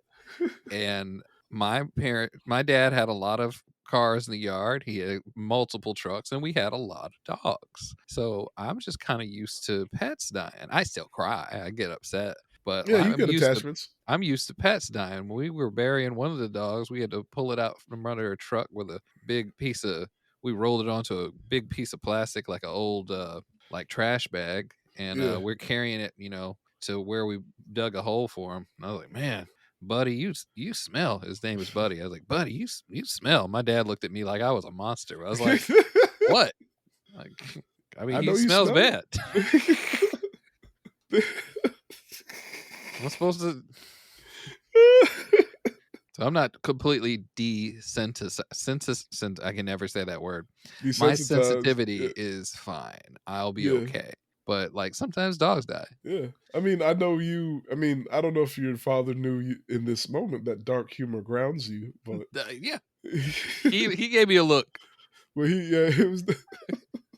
Look, anyway, I would have shot a dog. Like, I if would it have shot my gun enough to make the dog run away. look, look, At least I'm not saying I don't that's hate a big dogs, dog. but I'm definitely the dude that's like, I'm not coming in your house until you put your dog in a room or something. If it's bigger than an ankle biter, I don't care. And like, if it was an ankle biter charging me, I would just pick him up and put him in my pocket and left with him. Oh no, I've grabbed people's dogs out the air and just been like, "What we doing now?"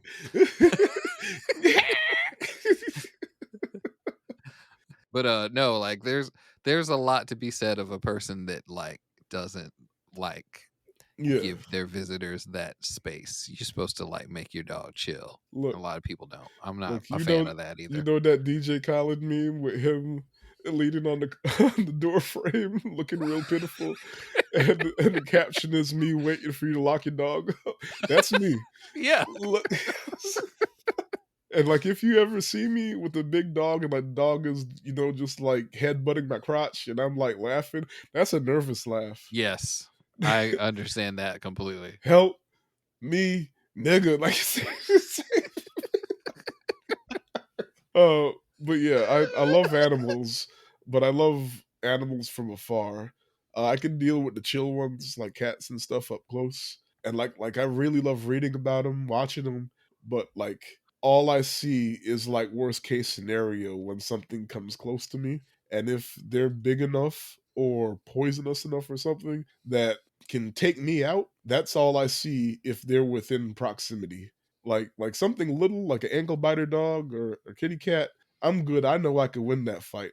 As soon as I can't win a fight, worst case scenario. I'm always surprised when people have a big old dog and their first thing, oh, he's harmless. I'm like, wrong. And that dog looking at me, Evolution says no. look, it's mouthing like, try me, motherfucker.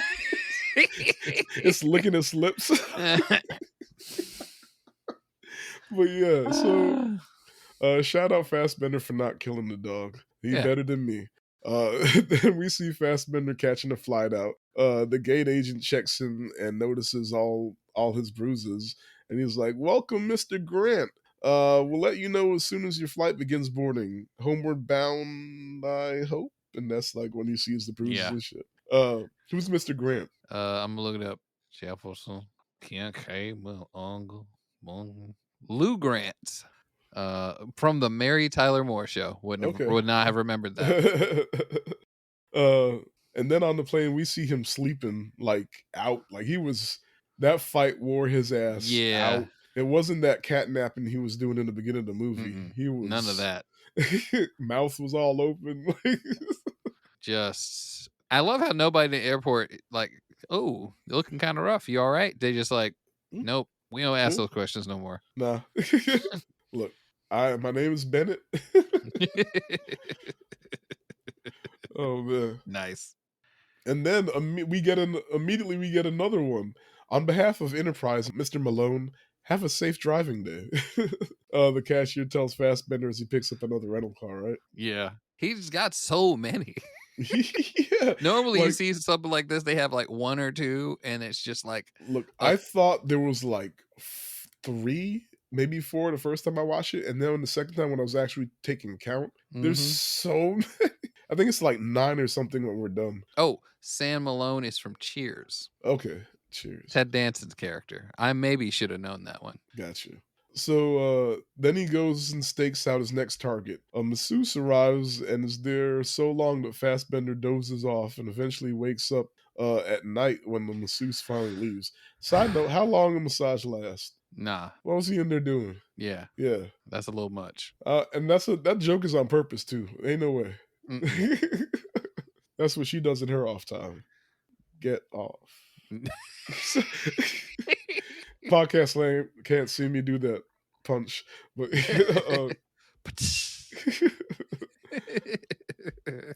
but yeah, eventually he wakes up when the masseuse leaves, and the woman he's waiting for, Tilda Swinton, comes down and she gets in the car. And like Fassbender comments in the narration, Leo was right. She does look like a Q-tip. Ah, It's funny. So he follows her to a fancy restaurant where she has a table for herself, and Fassbender swoops in and grabs the purse and snatches the gun out of it as he sits down. And like Tilda quickly realizes what's happening, and she says, "I've been good." Or I was trying to like as I was watching the movie, I was reciting the lines with her, and I mhm. was like getting the accent down, and I think it's all gone now. So I'm not going to try too hard. So And I don't think it's laugh a at me. regular speaking voice, Yeah, it's just a regular speaking which voice. is a little like, it's not Cockney, I can't remember the regions, but it is a little different than your normal little kinda thing. Like it's not 100% like pinky out British, Mhm. but I know what you're saying. But it's like I've been so good for so long. I'm suddenly regretting not having Haagen Dazs with every meal. Side note: I googled how to properly spell Haagen Dazs as if it fucking mattered because only the two of us are seeing this. I eat Häagen-Dazs regularly, but I eat their yogurt. They have a delicious lemon yogurt that I kinda think is, like, one of the best things I ever ate, I, and I I love learned it. two things. Haagen Dazs had yogurt because when I was typing it in, Google suggested Haagen Dazs yogurt as like number two, and I was like, I didn't know Mhm. they made yogurt. Two, the name Haagen Dazs, the folks who founded it were from the Bronx. They were Jewish Yo. immigrants, and he just wanted a name that sounded Danish because they were making like a high end ice cream company. They already had an That's ice cream company, fantastic. but they were getting priced out by all the big names. So they're like, okay, well, we're going to do like gourmet ice cream, fancier ice cream. So we want a fancy name. So we got to, he made up a name that just sounded like it would be That's pretty good. from Denmark. And like it doesn't even make sense the way Danish words work either. I never knew all that. That's fantastic. Anyway, I like that a lot. so I'm suddenly regretting not having Haagen Dazs with every meal. And she goes, "Tell me Hodges is dead. At least tell me that. Tell me he went horribly." Then she tries to get Fassbender to join her for her last meal, but he just looks at her. Nah. I'm assuming you already paid a visit to a certain over adrenalized Floridian. No loss there. And Fassbender continues to just look at her like letting her talk. For what it's worth, I would never have involved your female friend. What happened to her, I had no part in. I objected to his methods and told him so. But you've seen him for yourself, how receptive. uh, uh, you get a name. Like, I guess she tried to make a joke. And She's if you, trying, he was not with it. yeah, but also there's no way she would have known this, but as a viewer, it works. The joke works Yeah. considering what the injury he took. Anyway, so you get a name, you get an address, nothing personal. We've all had to work through the occasional civilian who's stood between our eyes and the prize. And like Bro. Tilda talks about how she was surprised how easy it was to do the job when she first started and tries to get Fassbender to join in on the conversation, but he leaves her with the less you know, the better. And she goes, one man's cruelty is another man's pragmatism. And like Tilda scoffs and throws back another shot. Then And she then smiles. Fassbender says, like that stuff you kiss under mistletoe is it's poison. But if you shit, Batman said it better than me. Pop, pop, pop.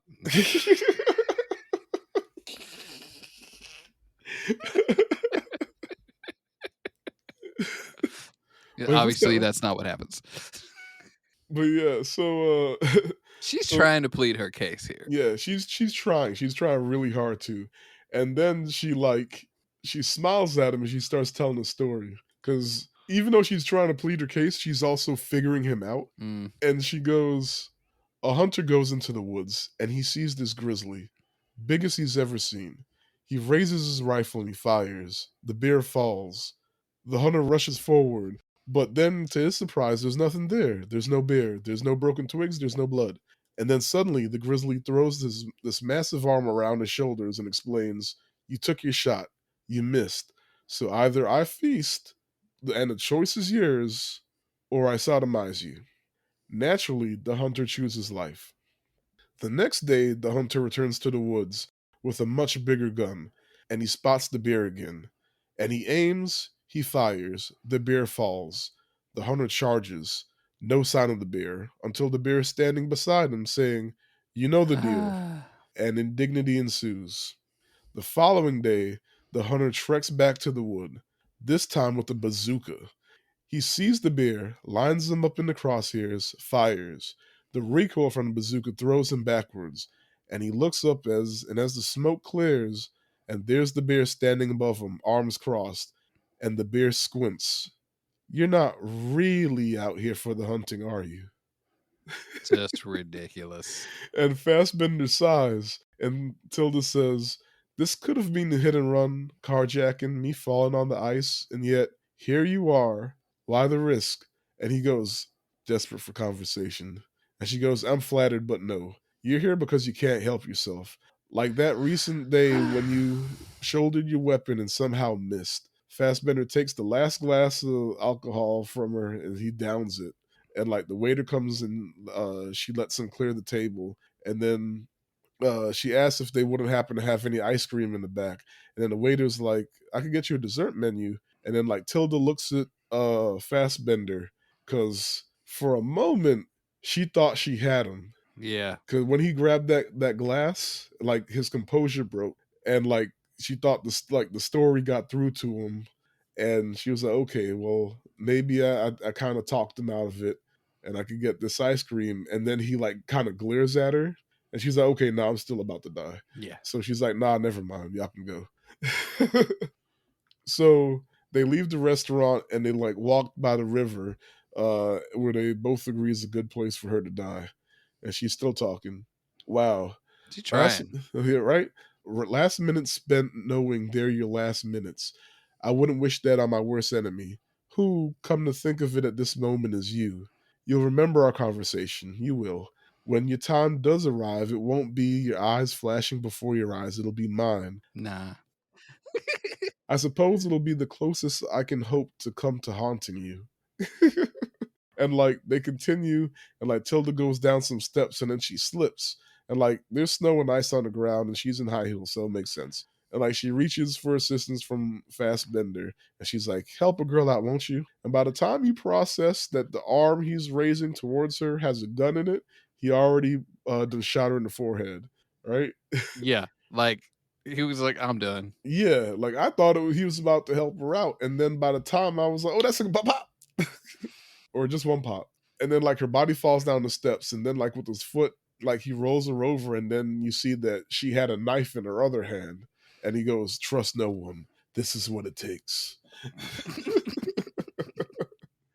I love that whole scene. I assume he didn't even like hide that. He just left her. Yeah, he just left her. But yeah, so now on a plane, Fassbender is on his phone looking up his final target. The client who put the hit out on him, Claiborne, a billionaire. And he's like, "Risky, this one, considering how police tend to match their effort in direct proportion to the victim's net worth. Fuck it." Once again, Yeah. like, fuck it doesn't line up with your rules, buddy. Not really. That not really at all. But like you said, we already in it. Like we already on a revenge tour. So, so the thing about real wealth is the more you've got, the harder it is to fade into the wallpaper. Of course, vanity plates don't help because the motherfucker's license plate literally says Claiborne. And like Fassbender notices as he scouts the place, and like he tests trying to like slip into the garage, right? Then he heads to the fitness club Claiborne went to, thanks to the logo being on the gym bag the driver placed in the Maybach's trunk. And then he like in there he signs up for a free trial. And before the hijinks continue, he closed out a bank account in order to leave no loose ends in North America. Smart though. Yeah, and maybe that's why he left the body because he was already about to dip. The bank teller says, "Your business with us is officially closed, with everything transferring to your Caribbean account. I do hope we can be of service to you in the near future, Mr. Jefferson." This is the other one I recognize, George Jefferson. It's an immediate, like, anybody at the bank that is, brown or older than 40 is like, Hold "That's a up. fake name." It's funny. Then he buys a gun out of a dude's trunk and picks up a device from a Amazon Dropbox that lets him copy cards. I can really get Man, that off of Amazon. he he Anyway, getting it done. right? Fassbender heads back to the fitness club and he swipes in the attendant, goes, "Welcome, Mr. Hartley. First time with us, I see." Like, who's Mr. Hartley? Oh, I knew this one. No, I didn't know this one. I thought I knew this. I had a wrong Mm, guy. Bob Newhart show. He's a character from the Bob Newhart show. got you. I thought what I thought was he was a person from Three's Company, Mm, but it's not that at all. They broke my whole TV Dads thing real fast. I was mad. I oh, thought it was TV Dads. but there are just dudes There on are some TV. TV Dads in there, Yeah, but it's all just all popular sitcoms. got you. Thank you, Mr. Simpson. After that, he swipes the access card of the janitor, and he slides into the locker room and copies Claiborne's building access fob. And he goes, "Who needs a Trojan horse when you have Postmates? Because everything's airtight until the billionaire wants dense K watermelon." No, but like that was kind of weird. Like it was supposed to be like a really secure building, but anybody could go open that mug. Yeah, apparently, right? The little alarm would go off. Nobody cared. Mm. And it's wild because I bet you that's kind of how. I mean, I'm not about to find out, but Mm. someone being lackadaisical wouldn't be outside the realm of possibility, right? Uh, I see it all the Yeah, time. but them just being used to the alarm going off all the time from somebody getting Yeah. a delivery every other hour. Yep. Yeah, I could see it. So Fassbender slips into Claiborne's building and gets into his penthouse and confronts the man that put the hit out on him and got his girlfriend assaulted. And Claiborne has no idea who he is. All this stuff you finally hear, you at the top of the mountain, and he's like, "I don't know who you are." Oh, uh, and like Fassbender's like, "I came to show you how easily I can get to you and to ask you, do you and I have a problem?" And Claiborne is confused.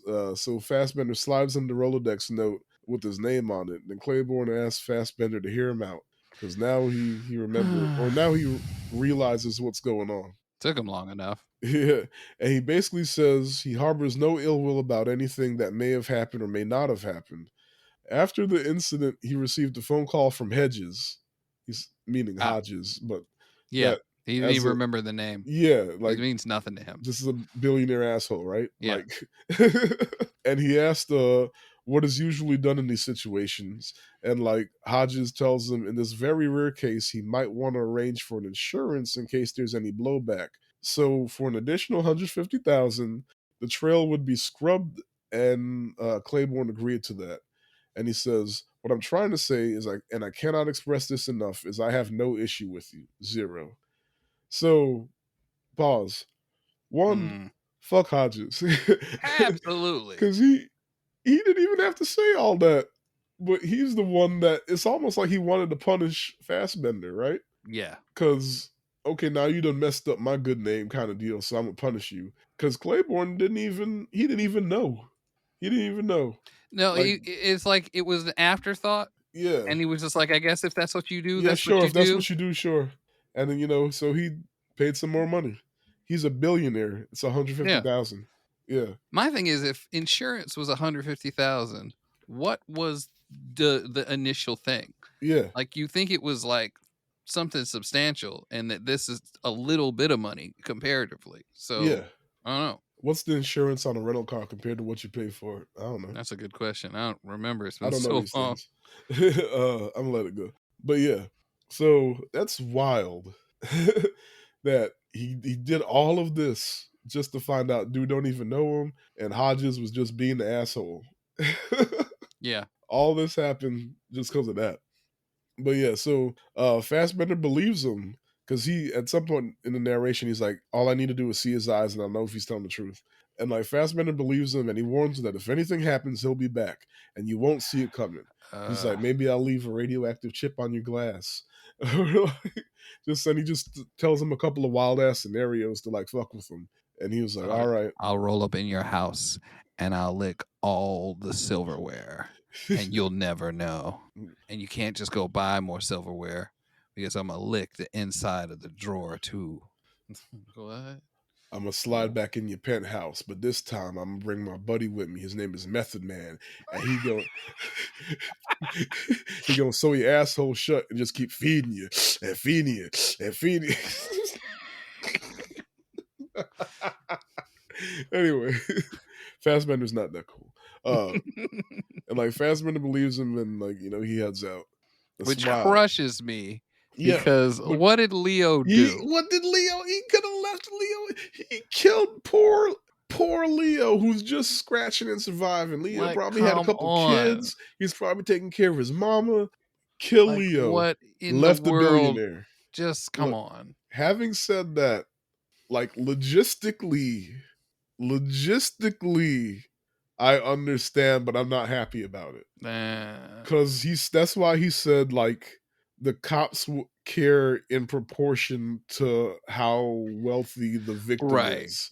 Leo was Maybe not wealthy, and he was in the Dominican Republic. Like they probably didn't care. Just they don't even have cops. They just put a different light on the taxi and try to figure it out. shit. uh, and like he made it look like it's just a random robbery, right? So they probably whatever. They just file that in the oh shit happens. But if a billionaire ends up dead in his penthouse, you know, whole world gonna know about it. I get it. I get it. But just the fact that the billionaire lived that started all of this, and Yeah. poor little Leo who's just doing his job. Yeah, Like, I but drove a taxi. logistically I understand, but it don't sit right with me. Uh, so yeah, so now we at the epilogue, and like we see Fassbender in the Dominican Republic with his girlfriend relaxing, and we get the final bit of narration: the only life path, the one behind you.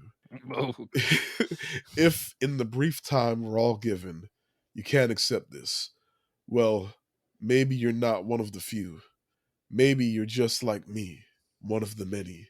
And then his eye twitches.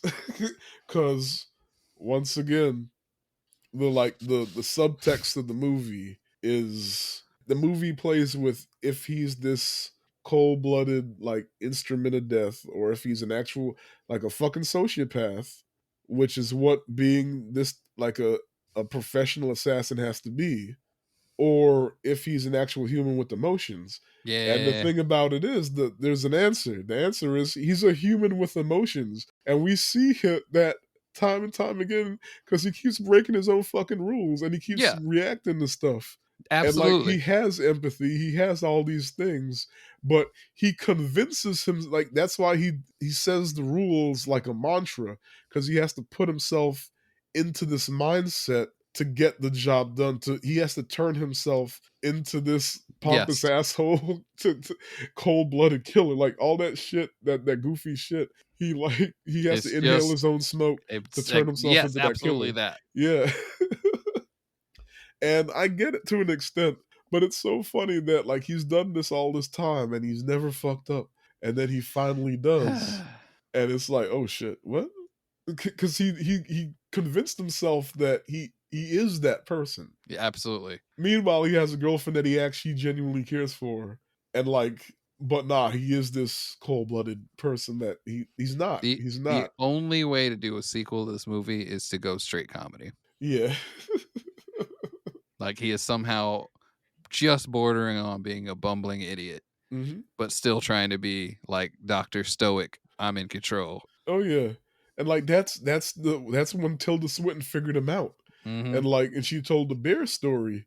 Like he's the hunter. Like he didn't have to be here. He could have let it go, but he's trying to be this guy who he thinks he is. You could have taken your girl and got out. Yes, she got injured. Sorry, it happened. The only person I would have been concerned about killing Yeah. is the guy that did the stuff. Yeah, yeah, I would have gone to Hodges and been like, "You're Florida giving me man. this information, Yeah, or everybody's getting hurt. yeah. You get your I information. just need You Florida go man, take and out that's it. Florida Man." You'll never see me again. Yeah, And this is why I understand I messed up. I understand the rules or the unwritten rules or whatever. I understand. But he didn't get me.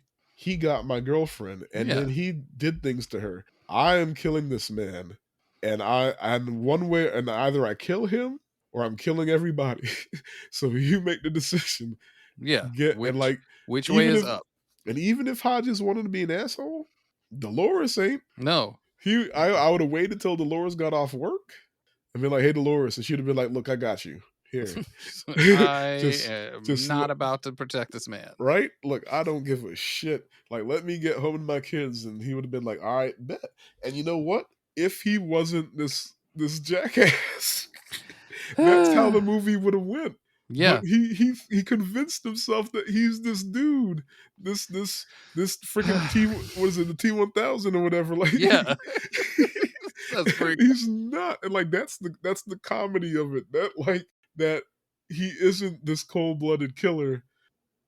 I mean, he is, but like he doesn't have to be. He's not the like the idea of it that he created himself or he likened himself to, right? Yeah, And he kept trying to get there after he fucked up because he's like, no, I'm not human. I'm this thing. he And did. He did a really good smoke screen of making us think he was like so much better at and this. that's why we spent 20 minutes Yeah, setting that shit up in the movie. A I sixth of the movie is yeah. him setting up his persona. It's just like I just take that meme of that and I oop the killer Netflix 2023. Look, I think I got a couple that I was going to send you after we did the episode. Uh, as soon as we get off, I'm gonna do it. But man, look, okay, like let's have some fun. Uh, what's your favorite aspect of the movie? I absolutely think the situation that like the initial setup and then the other scene where he's kind of like getting all of the necessary components to do to shake down Hodges. Yeah, Both of those things felt like just really well put together. yeah, So the movie's really good at building a scene and like preparing like the world. The world building is really good. and So I that's like that. Fincher. I like that a lot. That's his style. Yeah, I shouldn't have said he's not an auteur in the beginning, but yeah, that's his style. That's my favorite aspect too. Is just that, like the how methodical the whole movie was, and then also how funny it was, like just low key funny. Yeah. And like I picked up right away that it was low key funny, like it was that dry humor. And then on the second watch, I found even more jokes, and like now I'm just like,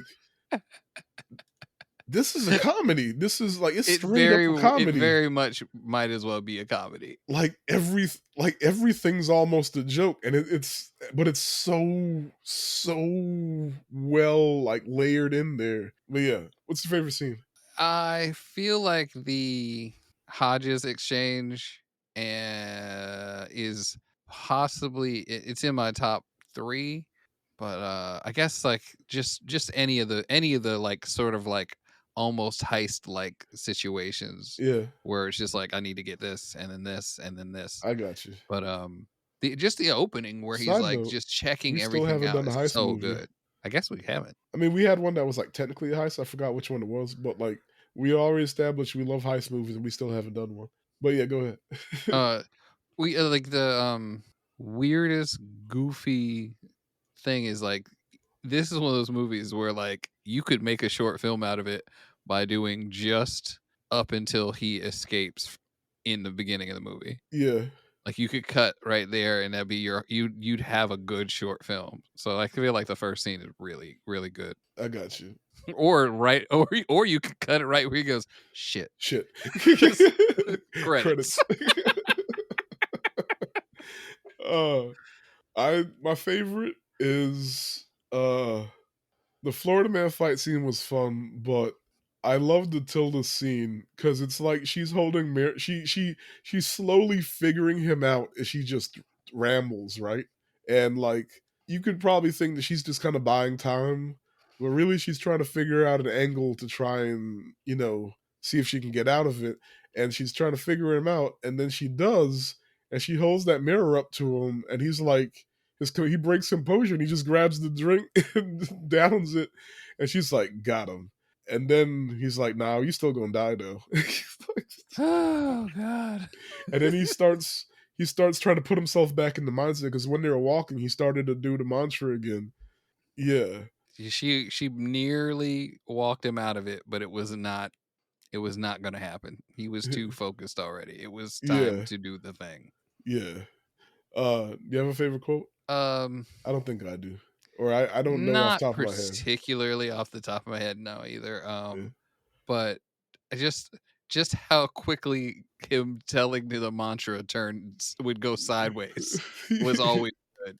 yeah. Should I do MVP character? We could wrap it all up into the next three all into one. So MVP character, favorite character, and then which character are you? So I don't want to put him on any of them. The main guy doesn't get to be any of them. Um Oh yeah, I never actually specifically said it, but they never give his name.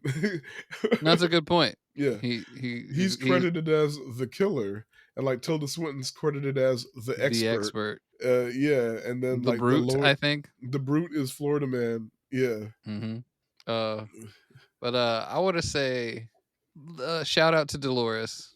She did her best with what she had. yeah, Oh, okay, so she's the MVP for like getting it done. yeah. Um, I want to say, as weird as it sounds, my favorite character might be the expert, Mhm. just because she was like, "I'm gonna give this a shot.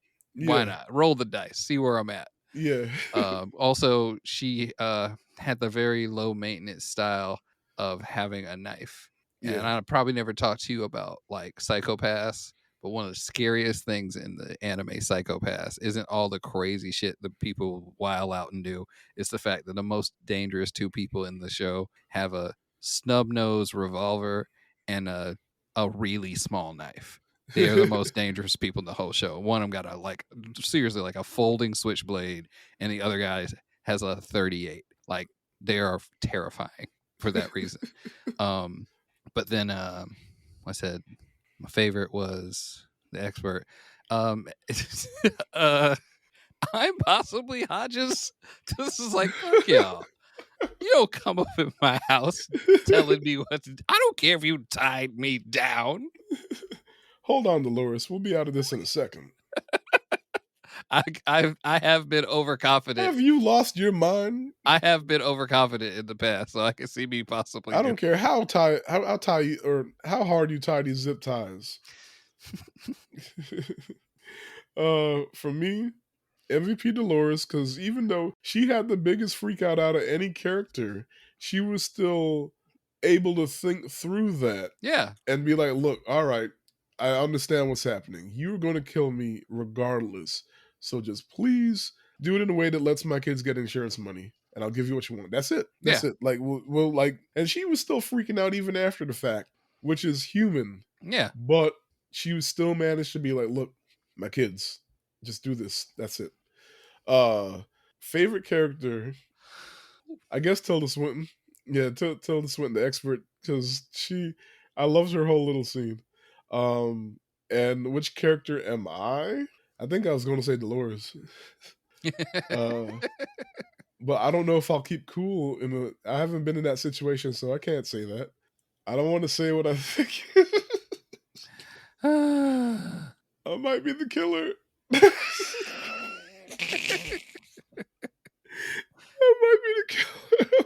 I like in order for me to like do my job, I convinced myself that this is what needs to be done, and like I don't have mantras to keep me myself going, but like I'll turn things into games so I can do things I don't want to do. Like Yeah, even I like understand that. editing the podcast. editing the podcast, I'll play little games and like do speed runs in like little chunks to try and like force myself to like get through it. And like I do shit like that at work too. I'm Mm. working on a project. I'll like put on a timer and like put on music and see how fast I can get through little chunks. But like it's not like a mantra, but it's still like I'm still trying to trick myself into doing things.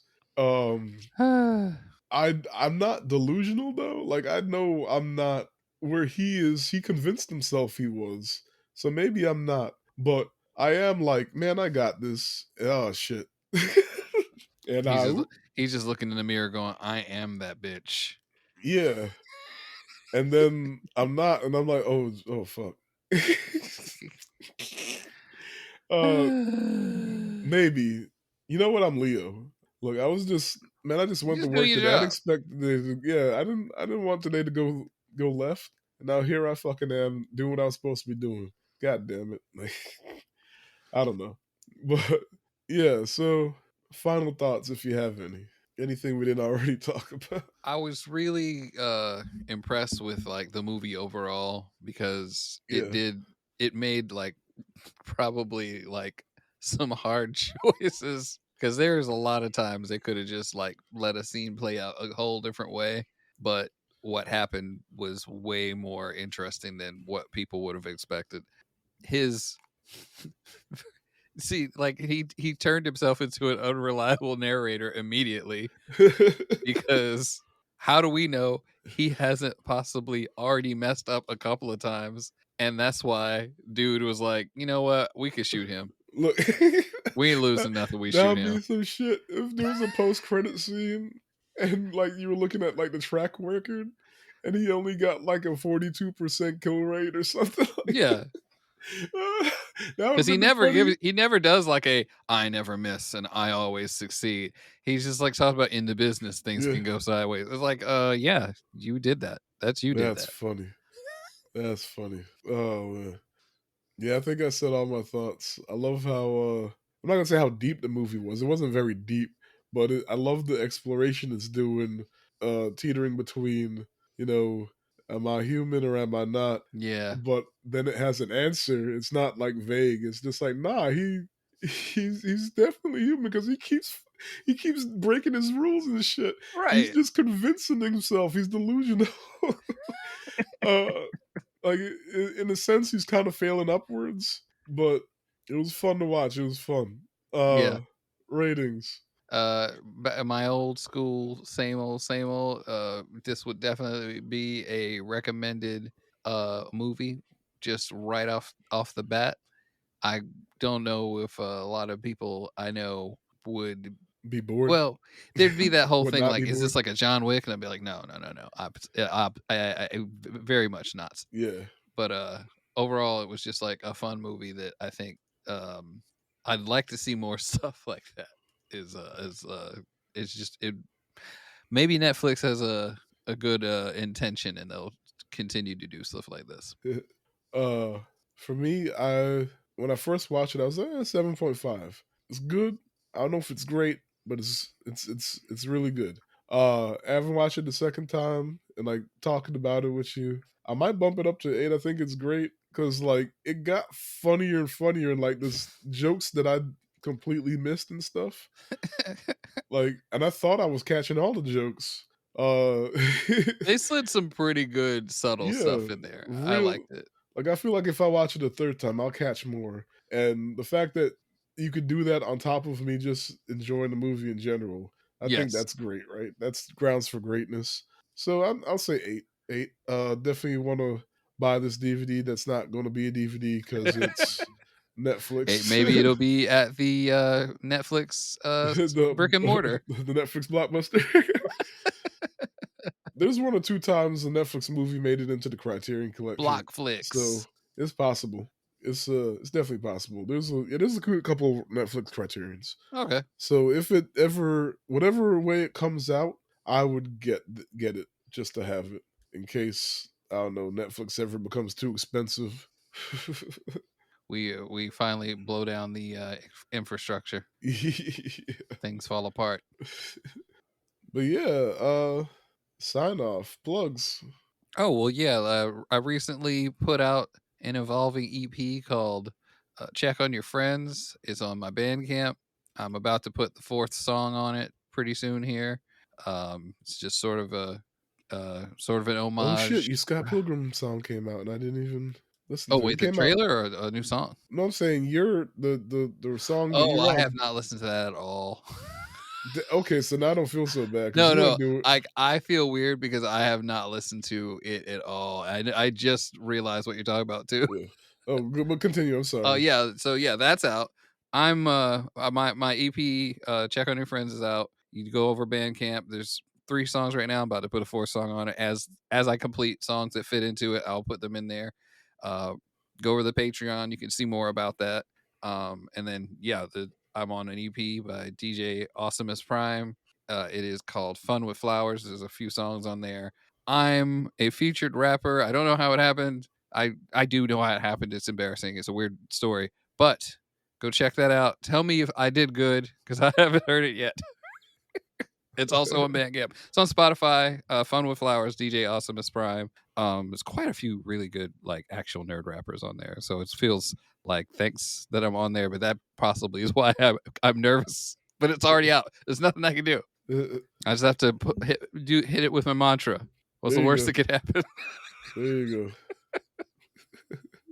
go. What's the mantra? Stick to your plan. Anticipate. Don't improvise. Trust no one. Never yield an advantage.